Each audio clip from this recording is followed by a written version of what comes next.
Są małe, puchate i czasami udają kury albo kukułki. Nie golą nóg, ale i tak część z nich woli chować pyłek na szczoteczce brzusznej, zamiast wykorzystać istniejący zarost. Czasami kończy im się paliwo, a miejska legenda głosi, że porywają je wówczas logopedki i logopedzi, by uczyć dzieci odpowiedniej wymowy. Trzmiele, bo o nich mowa, to zwierzęta nietuzinkowe, a ich wyjątkowość przybliży nam Agnieszka Graclik, czyli pani z Przyry. Ja z kolei zadbam o to, by po raz kolejny musiała oznaczyć odcinek symbolem przeznaczony dla osób pełnoletnich. Witam! Cześć, witam serdecznie. No, specjalnie tak zaznaczyłem, bo mówię, nie jestem dzisiaj wybitnie przygotowany do tej rozmowy, więc postanowiłem, że ja będę odpowiadał za poczucie humoru, ty za stronę intelektualno-wizualną, więc lecimy z tym koksem. Podobno gdyby głupota miała skrzydła, to polski parlament by odleciał. Powiedz mi, jak ma się to do trzmieli, które przecież głuptasami nie są, ale dotąd nie dotarło do nich, że aerodynamicznie są niemożliwe i dlatego dalej latają. Mam nadzieję, że to pytanie jest zrozumiałe. Tak jest. To znaczy, ja może wyjaśnię, o co chodzi. Jest taki mit, gdzieś funkcjonuje właśnie od jakichś tam, nie wiem, kilkudziesięciu lat może, że trzmiele mają taki stosunek powierzchni skrzydeł do swojego obfitego ciałka, że są aerodynamicznie niemożliwe, ale że o tym nie wiedzą, no to latają. Natomiast to zostało sprostowane w taki sposób, że to oczywiście nie jest prawda, tylko one faktycznie mają bardzo niekorzystny ten stosunek tych powierzchni do objętości, natomiast nadrabiają to tężyzną po prostu i robią taki użytek ze swoich mięśni, żeby to jednak działało. No niemniej nie są mistrzami lotów, raczej są takie bezwładne w locie i bardzo ten ich lot jest taki intensywny, to ruszanie skrzydełkami jest takie intensywne, że dlatego takie głośne bzyczenie słychać, jak lecą. Ale właśnie z tego powodu, że potrzebują bardzo dużej ilości energii, żeby te swoje mięśnie utrzymać w takim cały czas odpowiednim napięciu, żeby ten lot utrzymać, no to właśnie zdarza się, że im się kończy paliwo. I to jest taki moment, że czasami się znajduje chodzące po chodnikach na przykład albo po trawnikach gdzieś trzmiele, które tak w sumie nie wiadomo, o co im chodzi, a to są właśnie takie trzmiele, które najprawdopodobniej nie mogą odlecieć.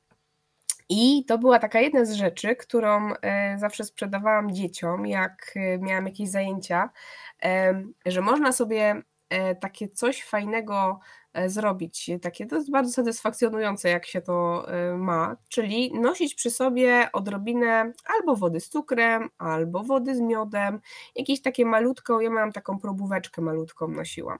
I na takie właśnie okazje, jak ten trzmiel się znajdzie, taki biedniutki, gdzieś tam leżący na ziemi, nie mogący już latać i mu się troszeczkę tego miodu da, on zawsze chętnie liże, nawet jak to jest, to znaczy on jakby nie ma takiego lęku przed człowiekiem, więc można normalnie go tam podkarmić i wystarczy, że on trochę zatankuje i za chwilę odlatuje i leci jak bez żadnego problemu, wraca z powrotem do roboty i już wszystko działa. A gdyby mu się tego nie zrobiło, no to najprawdopodobniej nie byłby w stanie wrócić i wkrótce by zmarł. Także to jest taki fajny sposób na to, żeby tego trzmiela gdzieś tam trochę podładować i pomóc mu na dalszą drogę. Ujmę to tak, ja jestem zachwycony tym, jak przez te blisko 2 lata naszej znajomości się dograliśmy, bo jak początkowo wyglądało, że to ty sobie możesz wyrzucić pytania, które ja stworzyłem, bo i tak zadam inne, no to teraz, jak dosłownie kilka minut temu powiedziałeś, żeby utrzymywał ramy, no to właśnie wycięłaś pytanie, które miało nam zamknąć całą imprezę, które sama zaproponowałeś, czyli trzmielom kończy się paliwo, czemu i jak im pomóc? Uznajmy je za odbębnione, nie ma problemu, no ale skoro już... Bardzo ci dziękuję, to całkowicie trzymamy się ram, to będzie naprawdę udana rozmowa, ja po sanatorium jeszcze nie doszedłem do siebie, ty widzę po chorobie. To może powiedz mi, jak w takim wypadku to noszenie wody z cukrem i miodem ma się do bezpieczeństwa w lesie, bo inne owady nie zauważają, to tylko trzmiele cię widzą, jak masz wodę z miodem? Ale przecież ja to mam w torebce schowane. A ja już wiem o tym, no i co?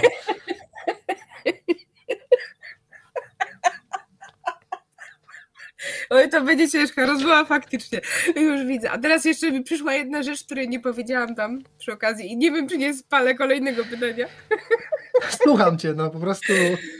Że jak się takiego trzmiela, albo też pszczołę, bo to jakby też się ma wszystko, jakby w sensie pszczołę miodną, to też wszystko jest jeden mechanizm i pszczółki miodne też można podkarmiać, że jak się taką znajdzie i jej się da ten miód, to żeby jej nie zabierać z tego miejsca, w którym się ją znalazło, bo też już kiedyś takie coś zrobiłam niechcąco i jakby nie uściśliłam tego i ktoś tak chciał pszczółce czy trzmielowi, chyba właśnie to był trzmiel, pomóc i go zabrał do domu i go potem z domu wypuścił, tylko to było kompletnie inne miejsce i jak się taką pszczółkę przeniesie, no to ona najprawdopodobniej nie wróci już do swojego gniazda, bo to będzie na tyle jakby, no to oczywiście zależy jeszcze jaka odległość, jeżeli to jest gdzieś tam w jakieś tam 500 metrów od tego gniazda, no to jest szansa, że znajdzie, ale jak to już jest dalej albo gdzieś za jakimiś powiedzmy przeszkodami, no to prawdopodobnie już nie wróci do domu, więc takie działanie nie ma zupełnie sensu. Czy jak ją weźmiesz do domu, to lepiej jakiś sztuczek już uczyć, nie wiem, kamerkę przyczepić, tak? Tak, to już lepiej, taka prawda, to już lepiej nie wypuszczać, bo wtedy i tak jakby nie przeżyje, a tak to jeszcze sobie może pożyje i będzie miała dostatnie życie w miodzie. Jeśli jesteśmy przy tym, co nie przeżyło, mama M nie słucha tych audycji, to nie przeżyły też mojej papryki, gdy wyjechałem. Pozdrawiam mamę M. Więc może jakbym miał pszczołę, może by przeżyły, ale przepraszam za tę osobistą wycieczkę, ale to mój prywatny dramat. Tracimy ją. Dobrze, nie będę ukrywał, że to ty wybrałaś temat odcinka, tam były jeszcze muchy i inne różne cuda, więc powiedz mi, czy ten temat wybrałaś dlatego, że trzmiele przypominają ci kury? No wszak królowa trzmieli udaje czasem kwokę. Tak, nie, trzmiele kocham, to jest absolutna miłość od zawsze, może dlatego, że mnie nigdy nie urządliły i dlatego może gdzieś tą miłość do nich cały czas zachowuję.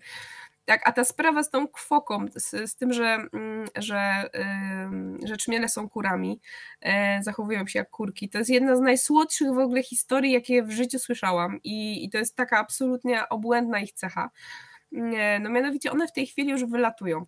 Młode królowe, zeszłoroczne, które się wykluły w zeszłym roku, zostały zapłodnione przez samce i sobie przezimowały. I one teraz zakładają gniazdka.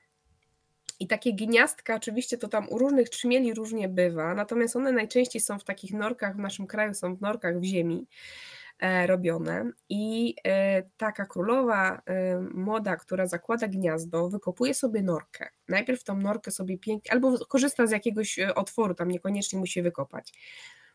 I ona sobie tamto wyścięła najpierw jakimś tam trawką, sobie sianka trochę znosi, żeby tam było mięciutko, tak na początek. I zbuduje sobie taki początek gniazda, czyli buduje kolebkę, czyli taki woskowy, no kolebka to nawet, no tak, to jest adekwatna nazwa, bo to wygląda jak kolebka i buduje sobie taki garnuszek też z tego wosku. No i na tej kolebce składa sobie jajeczka swoje, do tego znosi tam pyłek, do tego garnuszka znosi nektar i sobie go tam zbiera. I ponieważ jest zimno, ona już tak zaczyna latać, jak jest tak 7-9 stopni, to one już wylatują. No ale wiadomo, że wieczorami nocami jest zimno.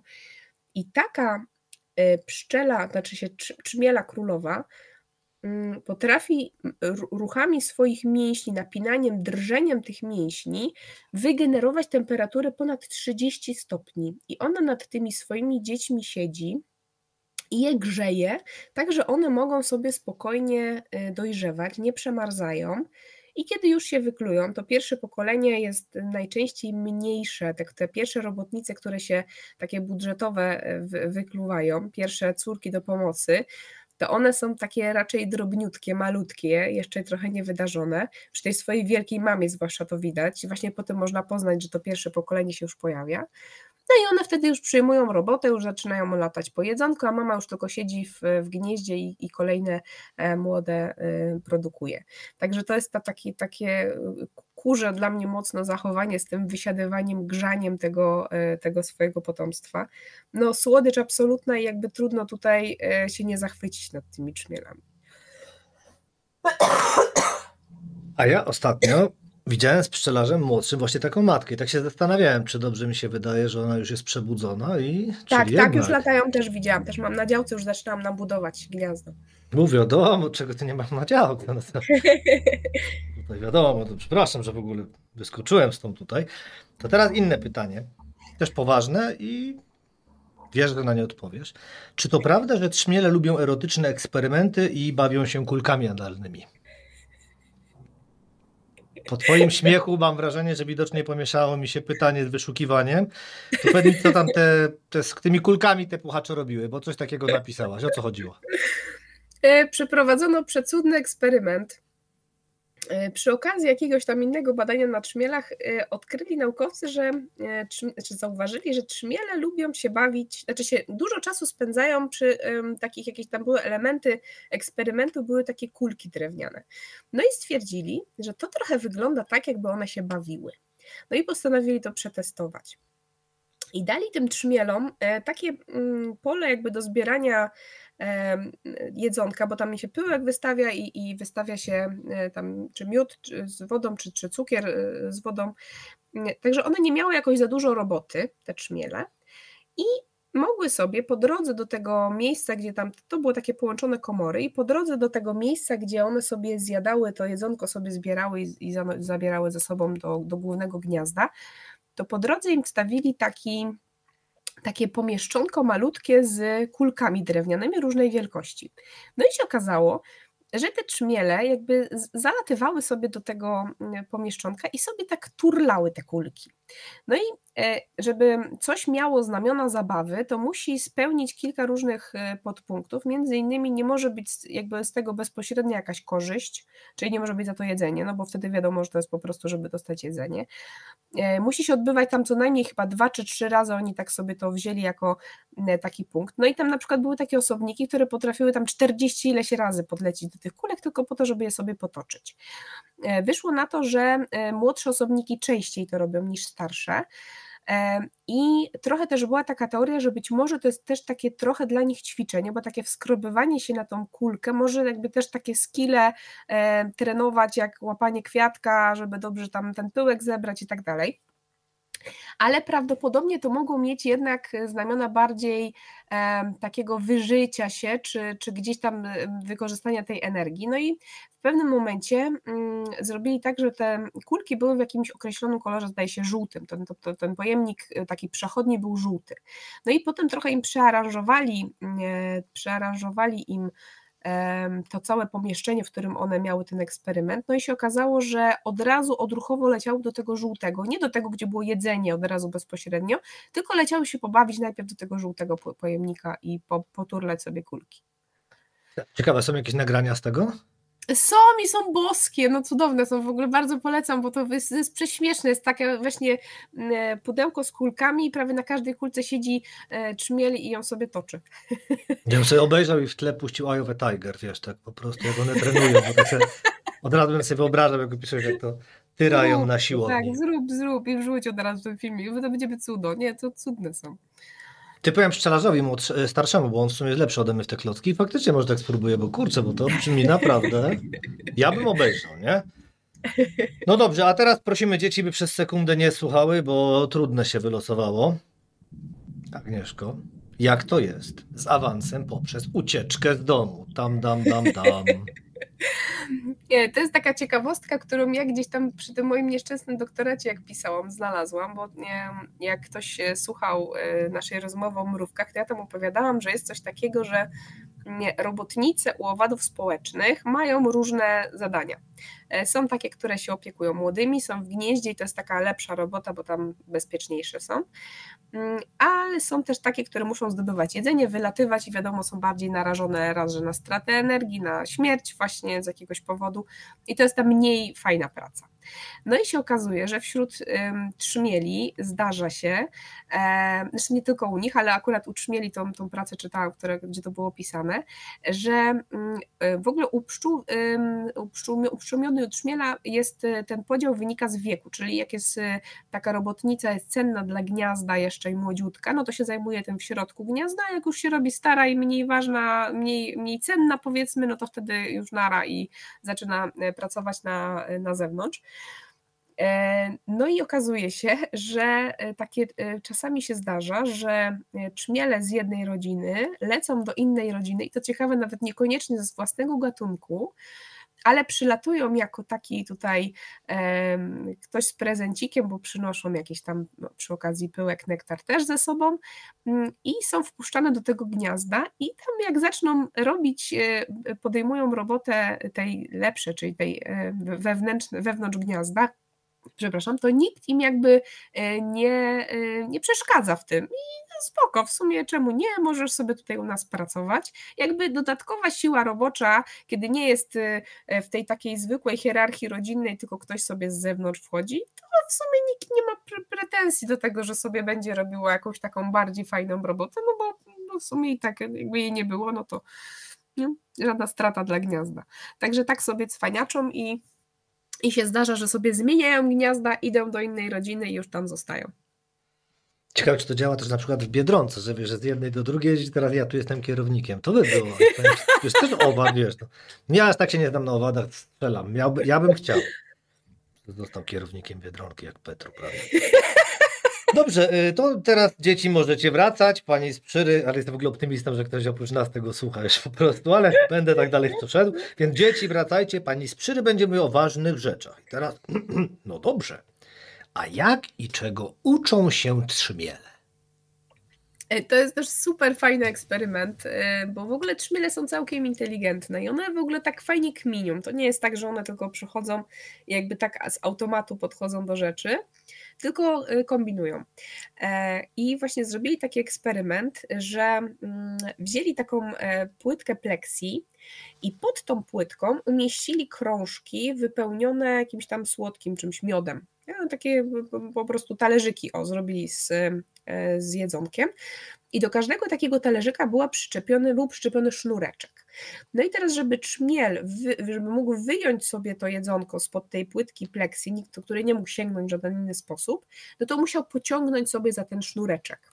No i okazuje się, że puścili pierwsze 100 trzmieli i tylko 2 osobniki na to wpadły, jak to zrobić. Przypadkiem na pewno, ale zaczęły ciągnąć za ten sznurek, wyciągnęły sobie ten talerzyk spod płytki pleksji i sobie zjadły. No i całej tej historii przyglądały się, to znaczy wzięli te 2, które to zrobiły z sukcesem, te 2 osobniki, te 2 osobniczki w sumie, bo to dziewuchy, i zrobili im widownię w postaci 100 kolejnych osobników, które sobie stały w zamkniętym terrarium i patrzyły na to.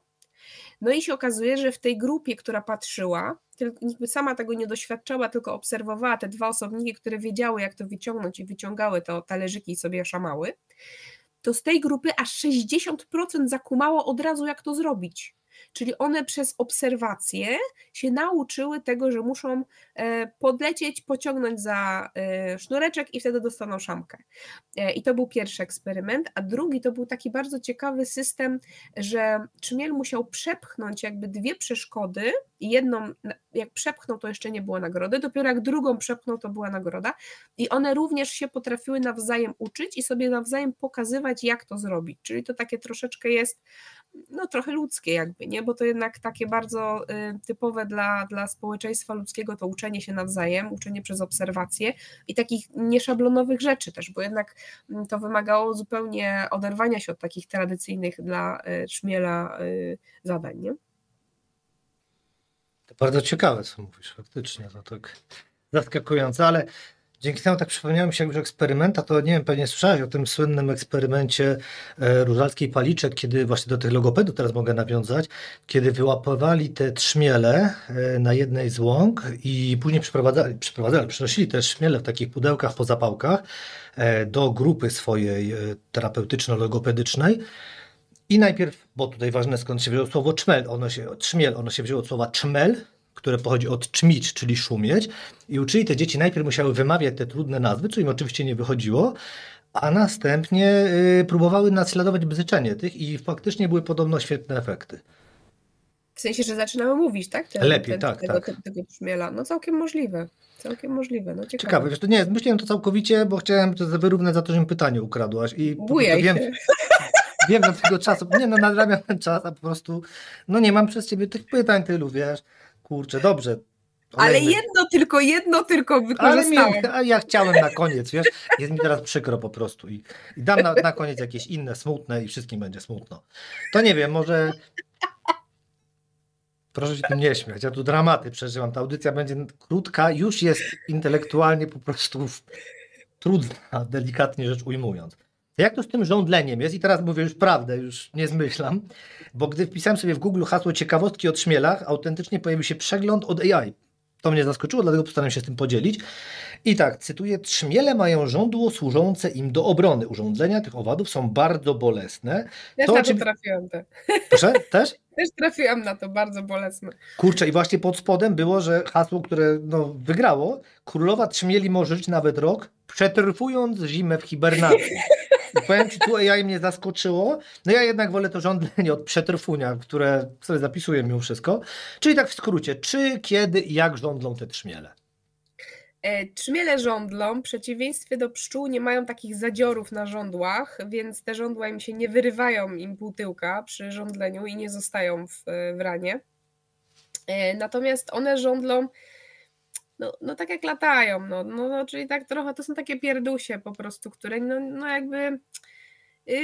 Bardzo trzeba się postarać, trzeba faktycznie w to gniazdo wdepnąć albo coś, bo one nie mają też takiego instynktu jak pszczoły, bo pszczoły potrafią gonić. Nie wiem, czy ktoś doświadczał tego, ja na przykład doświadczyłam gonienia przez pszczoły. A tak, ale człowieka, tak, że lecą człowieka, za tobą. Tak, i żądlenia, wplątywania się we włosy i żądlenia po głowie i na szczęście trzmiele tego nie robią, a przynajmniej z tego co wiem, nie mają takiej mściwej natury. Ja wiem dlaczego. No. Bo pszczoły wiedzą o tej butelce wody z cukrem. A widzisz, trzmiele jeszcze nie wiedzą. Dobra, sorry za sucharę, lecisz dalej, przepraszam. Mam na czas, wiesz? Widzę, że rzeźbisz jak strasznie. możesz. No więc trzmiele, dlatego na przykład z trzmielami nie ma takiego aż strachu jak na przykład z osami albo z pszczołami właśnie, bo one nawet jak się je wkurzy, nawet jak się wdepnie w to gniazdo, no to one próbują oczywiście i tam te pożądlenia się mogą pojawić, ale to naprawdę trzeba się mocno na to postarać, bo one jakby nie mają specjalnego przekonania do takiego gonienia i żądlenia ludzi. Jakby same też nie do końca z tą koordynacją i z tym lataniem, to jest duży wysiłek i w sumie po co to komu, jak już ten ktoś odszedł, to już niech sobie idzie. Natomiast oczywiście, jeżeli na przykład takiego trzmiela się przydusi, gdzieś tam przyciśnie i go zestresuje, no to on oczywiście urządli, tak jak każde inne zdolne do żądlenia zwierzę.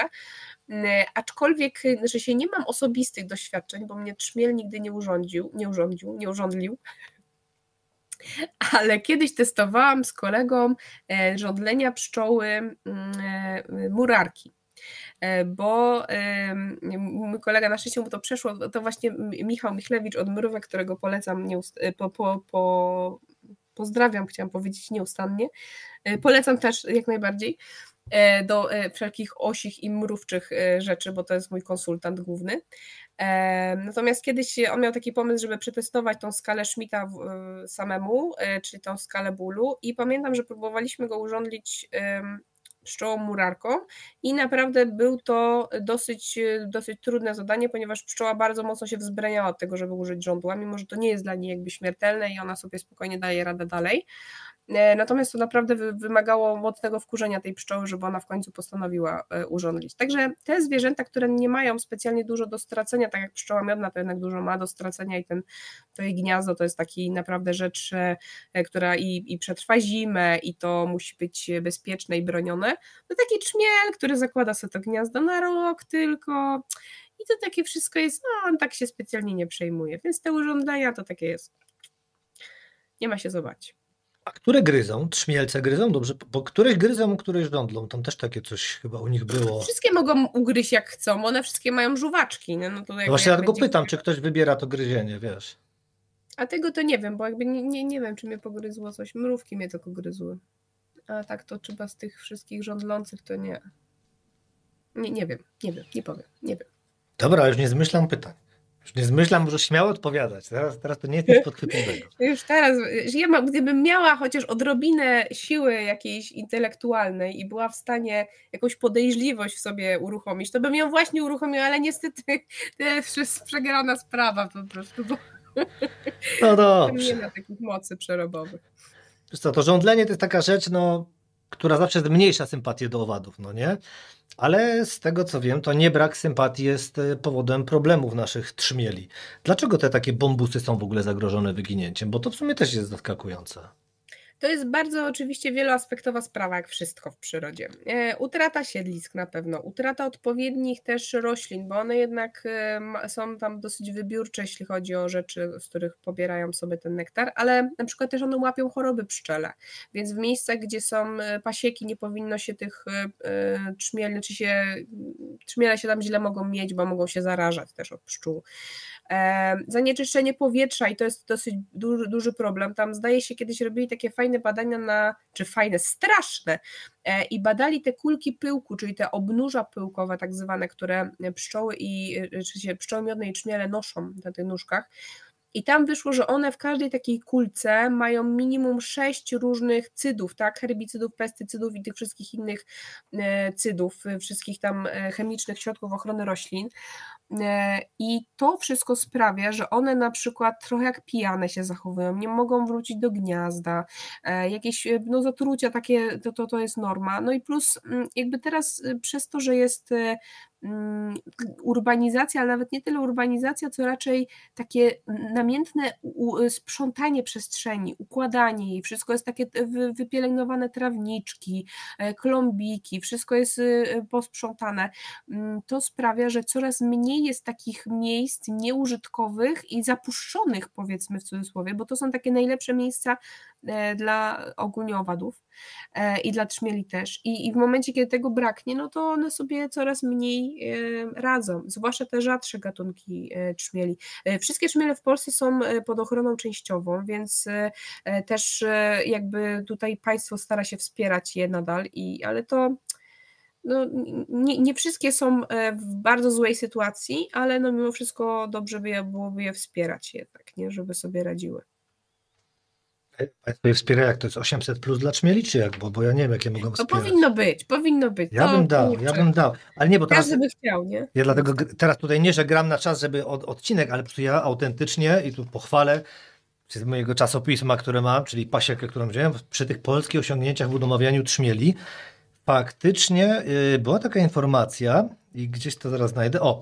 Spotykane niekiedy w czasopismach i na portalach dla rolników rady, by samemu nałapać matek trzmieli, a potem hodować nasiawszy białej pokrzywy, pozostają niezgodne z prawem. Przeważnie nie wolno sobie samemu łapać. Tak, ale można komercyjnie kupić trzmiele, bo to są w tej chwili już dostępne takie żeby sobie wsadzić na przykład do szklarni, nie? To jest tak, bo generalnie cały ten artykuł się opierał o to, że były potrzebne trzmiele, dokładnie, między innymi do szklarni. Oczywiście zaczęło się w Wielkopolsce, bo to u ciebie tylko tam się ludzie interesują, co słychać u trzmieli i jak można im zapewnić lepsze życie, nie? Później były Puławy, zresztą polecam artykuł, ale jest na końcu, że faktycznie są już te polskie trzmiele, no i oczywiście są takie eksportowe z Niderlandów czy z Hiszpanii. No może tak, to znaczy nie jestem na bieżąco na pewno, bo ja ostatni raz z tematem trzmieli miałam do czynienia gdzieś tam na początku doktoratu, właśnie jak zaczęłam być doktorantem zakładu hodowli owadów użytkowych i tam trochę o tych trzmielach się usłyszałam, zaczęłam się tym gdzieś tam trochę interesować w ramach przygotowania do zajęć, także na bieżąco to ja nie jestem, bo to już zamieszłe czasy, ale całkiem możliwe, że można, że jakby jeśli chodzi o sprowadzanie z zagranicy, to jest chyba taki trochę śliski temat, nie wiem na ile to jest legalne. Wiesz co, nie wiem, bo ja to tak czytałem tu w biegu, ale z tego wynika, że jest legalne, ale mnie bardziej interesuje, czy ty byś nadawała im imiona. Na pewno, no przecież, tak myślałem. To w ogóle... Dlatego się pytam, nie? Masz jakieś propozycje? Obowiązkowe to jest, to musiałabym w oczy spojrzeć, tak na sucho to daj spokój. Na sucho to tej hiszpańskiej byś dała i to będzie taki suchy suchar, że heja banana, czyli nazwałabyś królową Ola Muchachos. Myślę, że tak by się skończyło, ale wiedziałem, że ty byś im nadawała imiona. Po prostu to jest tak twoje, że... Tak. Ale było o obnóżach, już tam, w których chowają cydry czy inne alkohol, nie do końca tam cię nie wsłuchałem akurat, ale to się przydaje bardziej podczas zbierania. Nogi czy brzuchy? Nogi czy brzuch? Tak, to ja może to rozwinę, żeby było wiadomo, jak ktoś nie jest... Ja uwielbiam, jak tłumaczysz moje pytania. Bardzo ci dziękuję. Naprawdę to jest proszę wytłumacz, o co pytam. Wiesz, jakby sobie żargonem gdzieś tam puścisz, a potem ktoś słucha i nie wie, o co chodzi z brzuchem. No co to tak w ogóle. Pszczoły, zapylacze, ogólnie pszczele, można podzielić na brzuchozbieraczki i nogozbieraczki. No i nogozbieraczki to są właśnie pszczoły miodne i czmiele i one mają na swoich nóżkach takie zgrabne kępki włosków, które się nazywają koszyczkami. I w tych koszyczkach one sobie ten cały pyłek, który na nich osiada w momencie, kiedy dopadają do kwiatka i się osypują tym pyłkiem, to potem w locie się czeszą, przeczesują się i mieszają sobie ten pyłek z tym słodkim nektarem, który mają w paszczy i sobie formują takie zgrabne kuleczki. Te kuleczki sobie przynoszą do swojego gniazda. Natomiast pszczółki samotnicze, nie wiem, czy nie wszystkie na pewno nie, ale część pszczółek samotniczych to są tak zwane brzuchozbieraczki. One mają te takie kłaczki właśnie na brzuchach i mają trochę ułatwione przez to zadanie, bo to im się tam osadza na tych brzuszkach, ale nie jestem przekonana, nie jestem pewna, czy to jest powodem, ale one mają też zupełnie nieporównywalnie większą skuteczność w zapyleniu, bo jak ostatnio gdzieś tam sprawdzałam, to teraz jest, jeżeli przeliczyć skuteczność zapylacza, tam brali pod uwagę hektar sadu jabłoni kwitnącej, to wychodzi, że taki hektar, żeby zapylić, to potrzebne są 2 rodziny pszczele. W takiej rodzinie pszczelej w ulu, no to jest mniej więcej tam 30 do 60 nawet tysięcy osobników, a tą samą powierzchnię potrafi zapylić 600 murarek ogrodowych.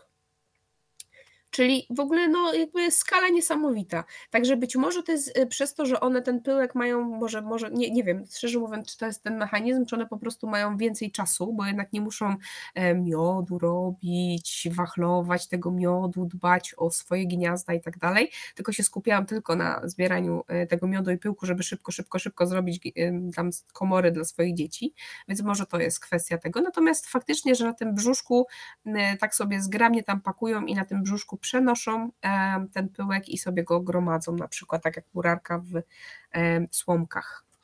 Zanim spytam, bo teraz mi się przypomniało, że miałem spytać o miód utrzmieli, to sobie suchara zanotowałem, żeby nie zapomnieć, nie? Jak mówiłaś o tych brzuchozbieraczach, no ale proszę patrzeć w kamerę, ja wiem, że to jest trudno. Patrz teraz. Brzuchozbieraczem to jestem, gdy nurkuję w jeziorze. Ten odcinek i tak już nie ma szans. Róbmy coś, żeby on trwał. No ale wróćmy do miodu. Ale nie, myślałam, że powiesz coś bardziej w stylu, że przy obiedzie jak jesz, to ten brzuch zbiera wtedy. Nie, to ja ci powiem, że ja się wahałem, bo miałem drugą głupszą opcję, że miałem kolegę w liceum, który śmialiśmy się, że pływał w swetrze, jak mówiłaś o włósieniu na brzuchu. Ale się powstrzymałem, za co chyba wszyscy mi byliby wdzięczni, gdybyś nie drążyła. Myślę, że tak, że ten odcinek chyba damy jakoś specjalnym oznaczeniem. Jest ciężko. Jest tragedia, ci powiem. A potem jak to jest z tym miodem?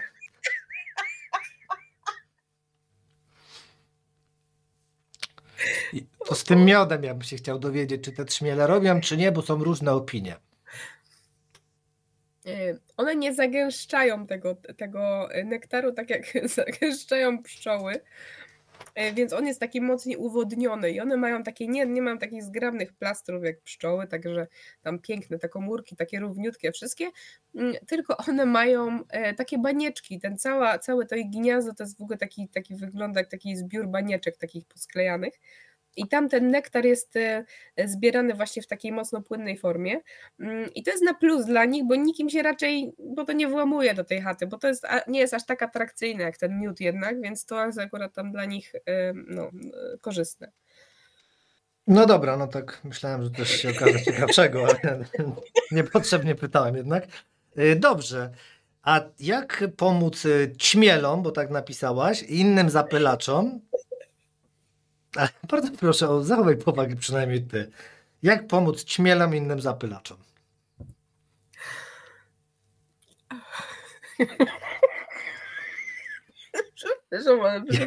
Ale dziś nie ma kto tego odcinka zmontować, to nawet nie jest żart, wiesz? Jak pomóc trzmielom i innym zapylaczom? To jest Napisałaś bardzo fajne trzmielom. pytanie, które sama wymyśliłam.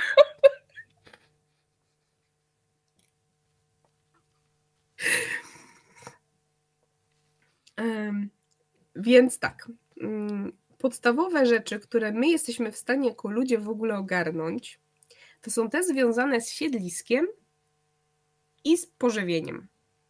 Bo pozostałe rzeczy, czyli właśnie ten wpływ zanieczyszczeń, ogólnie zanieczyszczenia powietrza czy stosowania chemii, no to dla takiego przeciętnego Kowalskiego to nie jest rzecz do załatwienia i do naprawienia, więc w tym zakresie jakby nie pomożemy.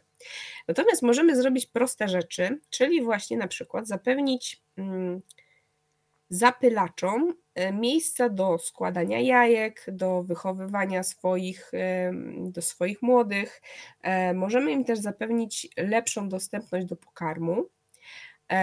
I to są tak naprawdę rzeczy, które, żeby je wykonać, to tak naprawdę trzeba powstrzymać się od wykonywania rzeczy bardziej niż de facto coś robić, czyli trochę odpuścić, jeśli chodzi o to, co już wspomniałam wcześniej, czyli na przykład pielęgnowanie zieleni, takie utrzymywanie swojego ogródka w takiej formie bardzo przestrzeżonego trawnika, wygrabionych liści, żeby były do tego wszystkiego jeszcze rząd równych tuj posadzonych i tak dalej. To są wszystko rzeczy, które bardzo działają kiepsko na bioróżnorodność.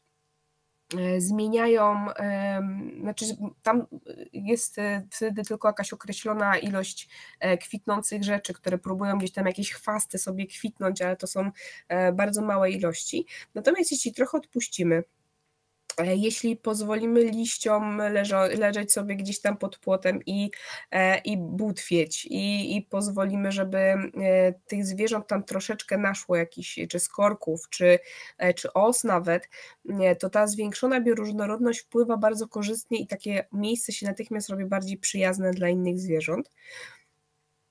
I teraz to, co jest na szczęście fajnie, że tak jest, że się robi coraz bardziej modne, czyli zakładanie domków i hoteli dla owadów. To jest taka moda, która jedna z takich fajniejszych, które do nas tutaj się coraz bardziej rozwijają w Polsce, do zapewnienia jakichś tam poidełek i takich rzeczy.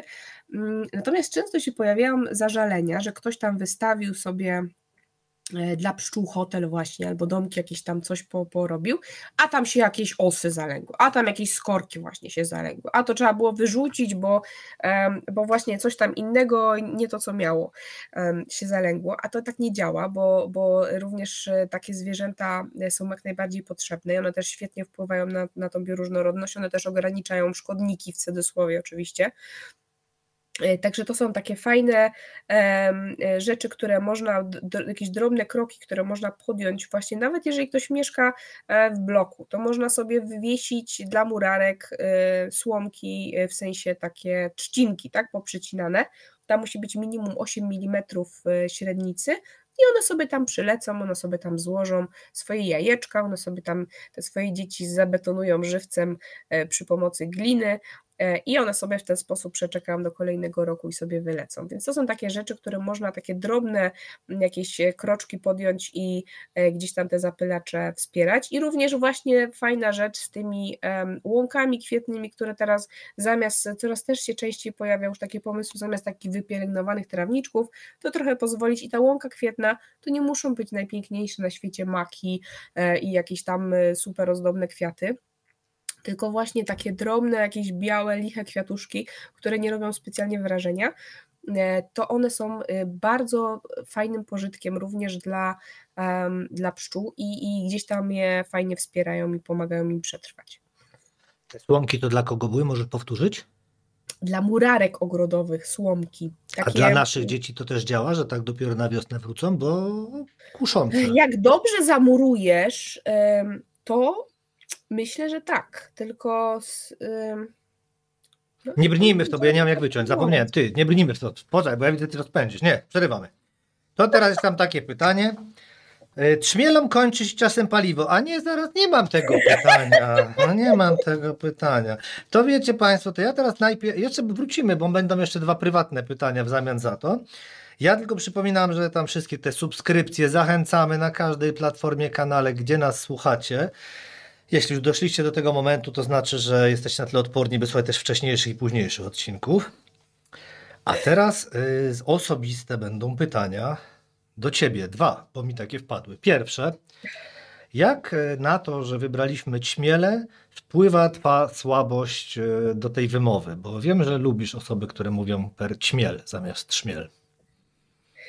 A tak, ja mam absolutną słabość do wad wymowy. Jestem wielką miłośniczką i to jest rzecz, która mnie w moim mężu najbardziej na świecie urzekła i którą kocham absolutnie. I jak mnie czymś wkurzy, to zaczyna natychmiast deklamować, albo nagrywa mi, wysyła mi głosówkę, albo mi deklamuje, zależy czy się, że tak powiem, kłócimy online, czy twarzą w twarz.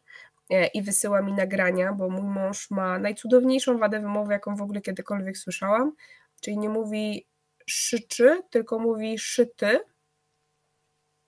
więc ja mam go nawet wpisanego jako pszczółka, bo on mówi pszczółki, pszczoły, kleszcze, Szczecin, to jest, i taki ma wierszyk, który zawsze mi mówi, już teraz nie pamiętam całego, ale tam było, że w gąszczu, sztawiu, we wrzeszczu, klaszczą, kleszcze na deszczu i zaczyna mi to deklamować. Ja jestem absolutnie rozbrojona, bo to jest po prostu coś, co mnie zupełnie, miłość absolutna, już wszelkie złe emocje odchodzą.